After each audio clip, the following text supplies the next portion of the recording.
The flowing of water is one of the most wonderful things I've ever seen. It carries with it a great significance. Things like life, growth, connection between faraway places, and a newness to each day. I think being able to see old things in new ways is so important to appreciating the magic that each day holds. I grew up near the banks of the Mississippi River in Minnesota, swimming, fishing, and floating in its current, and I treasure those memories. Today I live near the banks of the same river, hundreds of miles to the south, where its journey to the ocean comes to an end. It's a wonderful reminder of how to see things in a new way, ever changing, ever wondrous, ever fleeting. Oh, hello. Oh, thanks for joining me this morning, this lovely Monday, on the banks of the Mississippi River. I thought I'd come out here and experience a little newness today. Of course, last time I read to you the chapter where our hero Link learns to wield and carry the heavy shield of a knight and becomes a sworn brother of the Goron people. And the chapter I'd like to read to you today is one of water, of meeting new friends, and just a little bit of silliness. Just like flowing water, silliness can be a really effective way at being present and, in some small way, seeing the world through the eyes of a child again, renewed and full of magic. Anyway, let's get to it. I, of course, have my thoughts written down, which I'd like to share with you about this chapter, and then I'll, who knows, there might be a poem, there might not. With 2 of the 3 spiritual stones in his possession, Link set off to find the third and final one, the last step in his secret quest for Princess Zelda, so that she might protect the Kingdom of Hyrule.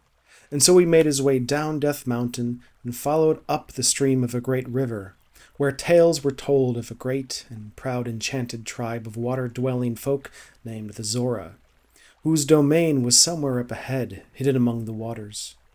The Zora were a people who had the size and stature of a man, but with webbed hands, gills, and fins, and were the guardians of this mighty water source that traveled all through the land of Hyrule before ending its journey in Lake Hylia. On his way up the river, Link was met once again by the mysterious owl that had greeted him upon leaving the Kokiri forest some days earlier. It encouraged him on his search, and offered a clue on how to find the Zora Domain. They kept to themselves, but were nonetheless servants of the king, and their doors would remain shut, except to those connected to the royal family. When Link reached a terrific waterfall at the headwaters of the river, he could go no further. But as the Zora were said to be servants of the royal family, intuition told Link to try playing the secret melody that he had learned from Lady Impa back in the castle garden. He took out Sari's ocarina, played Zelda's lullaby, and suddenly the waterfall split in 2, revealing a hidden cavern entrance behind it. He steeled himself and leapt across the gap, entering Zora's domain. What waited for him inside was a wonderful, ethereal dwelling. It wasn't dark or frightening as Link had expected, but a large, brightly lit stone hall filled with soft music, blending with the soothing sounds of a flowing waterfall, running down into a deep pool of crystal clear blue water. He ascended the stairs to the waterfall throne where atop sat the king of the Zoras, who appeared more whale than man, and was too distraught at the sudden disappearance of his daughter to treat with Link. Again met with an apparent dead end. Didn't this leader of the Zoras understand the importance of Link's mission, or their allegiance to the Hyrule royal family? There was nothing left to do but to follow the flow of the water along the hall, where a cheerful young Zora man offered Link the chance to play a diving game off the great waterfall.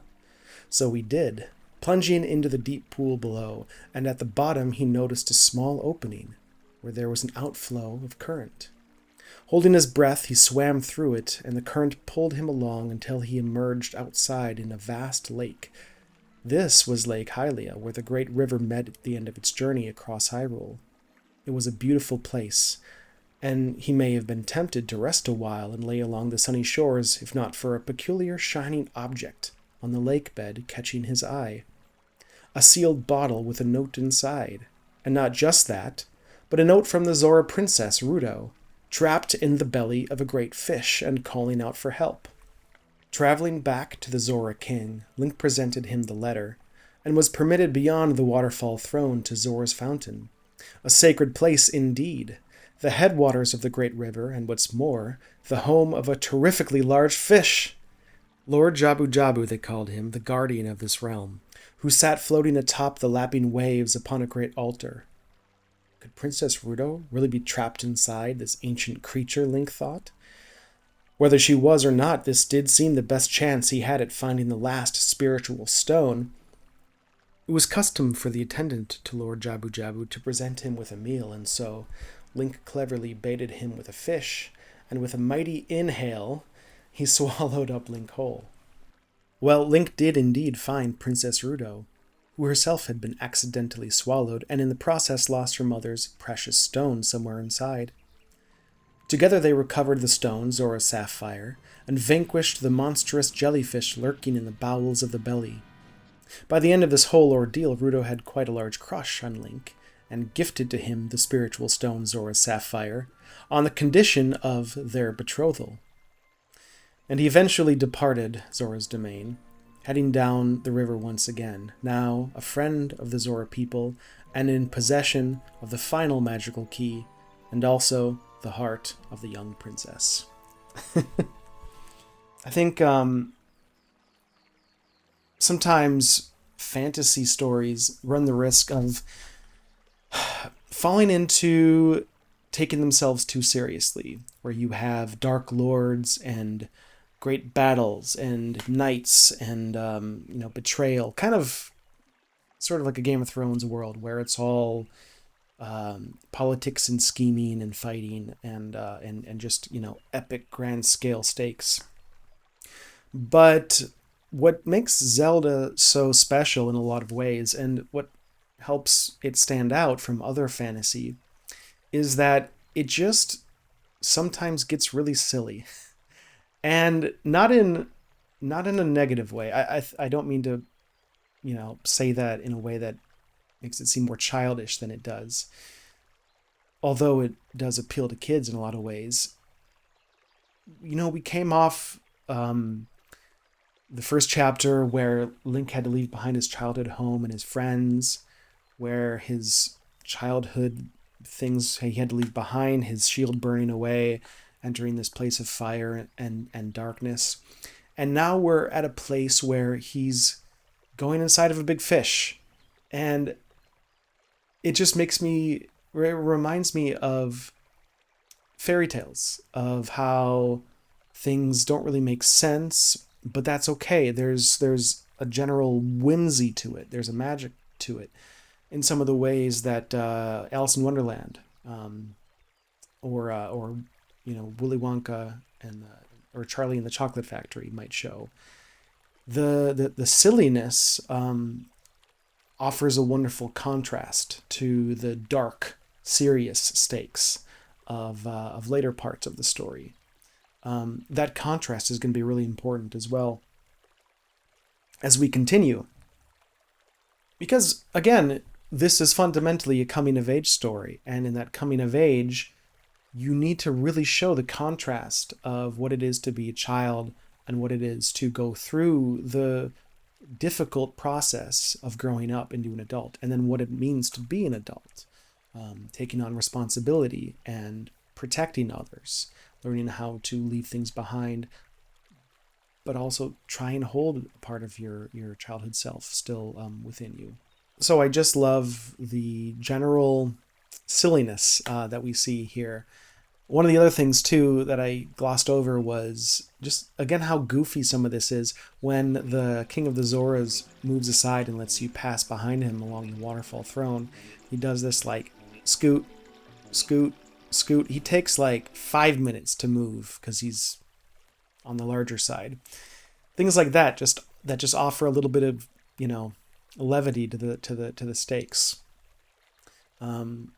Again, is part of what makes Zelda so special. It's not afraid to laugh at itself in some ways, but there's a really key component to all of this general silliness, the goofiness to this whole thing, is that it needs to offer a participatory invitation aspect to it. I think about, like, Alice in Wonderland is a great story. The one that I grew up with is the one from the 90s with Ben Kingsley and Gene Wilder, and many other famous actors. But what I realized right away watching that story was how most of the scenes with Alice are ones where she is trying to get through a situation or go from A to B, and she's struggling to reason with these insane characters. She just wants to get from A to B, whether it's get through a door or, whatever it is, get through the garden. And she's just surrounded by very difficult adults who have their own, their own agenda, their own goals, and don't really want to help her. Some do, of course. Alice meets a griffin and a turtle played by Gene Wilder, who teaches her to sing and sings to her the song Beautiful Soup. Not only is that a wonderful, sad, haunting song, but he also teaches her to sing and dance a little. And the whole nature of his demeanor with her is one of invitation. I'm not only going to sing and dance to you, at you, but I'm going to invite you to come with me and sing with me and dance with me, and we'll do it together, and won't it be wonderful? And isn't it wonderful that you're here and we're doing this together? So when I think about this chapter in Ocarina of Time, there is that participatory invitation to Link of, yes, find the bottle, go inside the fish, rescue the princess, and then of course she's very grateful afterwards. And I just love how they treat the issue. The issue. I love how they treat the concept of a child proposing to another child. When you're a kid, you know roughly what marriage is. You're familiar with how it works, some aspect of it. And kids talk about getting married, whether they want adults they know to get married, or saying to another kid, oh, we'll get married when we get older, silly things like that. So it makes sense to me why Princess Ruto would offer her mother's stone to Link in exchange for proposal, in exchange for marriage. But I also love how Link reacts to it, where he says, basically, he's like, I don't really understand any of this, but I got the stone, so I'm leaving. I'm sure that won't have any negative consequences in the future chapters of this story. So, you think about what it means to float down a river, feel its current, feel it flowing. It reminds us of the passage of time, the flowing of events, and how our lives are moving by before us. And it, to me, just reminds us to try and always be present, to always appreciate where we are in the current moment, because it's going to be gone. Like the famous saying, this too shall pass. The river reminds us this too shall pass.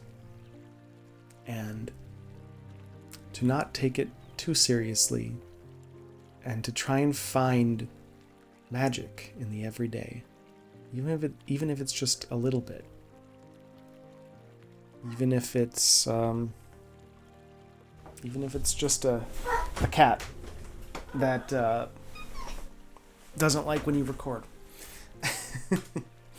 Life is full of things like seasons, rivers, that serve as continual reminders of how time is always flowing, always passing by, and showing us that we should be present and cherish that time that we have.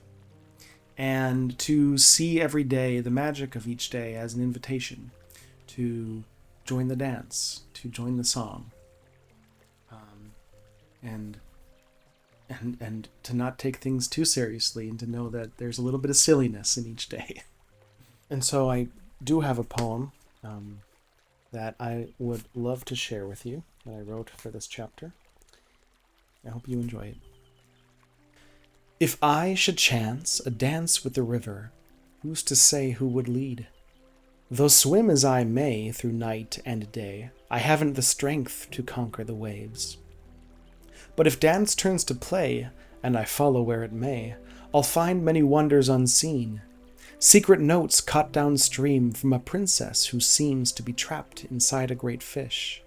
An adventure so grand I'll not soon forget, and I would depart with only one wish, to hold the lessons close to heart that the river was kind enough to impart, to be like water ever flowing, to carry on yet never knowing what's round the bend or down the hill, though we carry burdens still. Invite someone to join the dance as you yourself were asked by chance, and like this never-ending stream, you'll row upon the surface of the dream.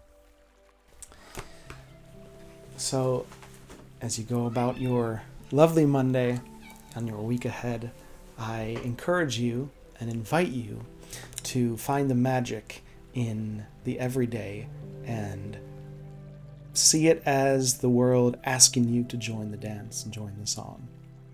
Cheers.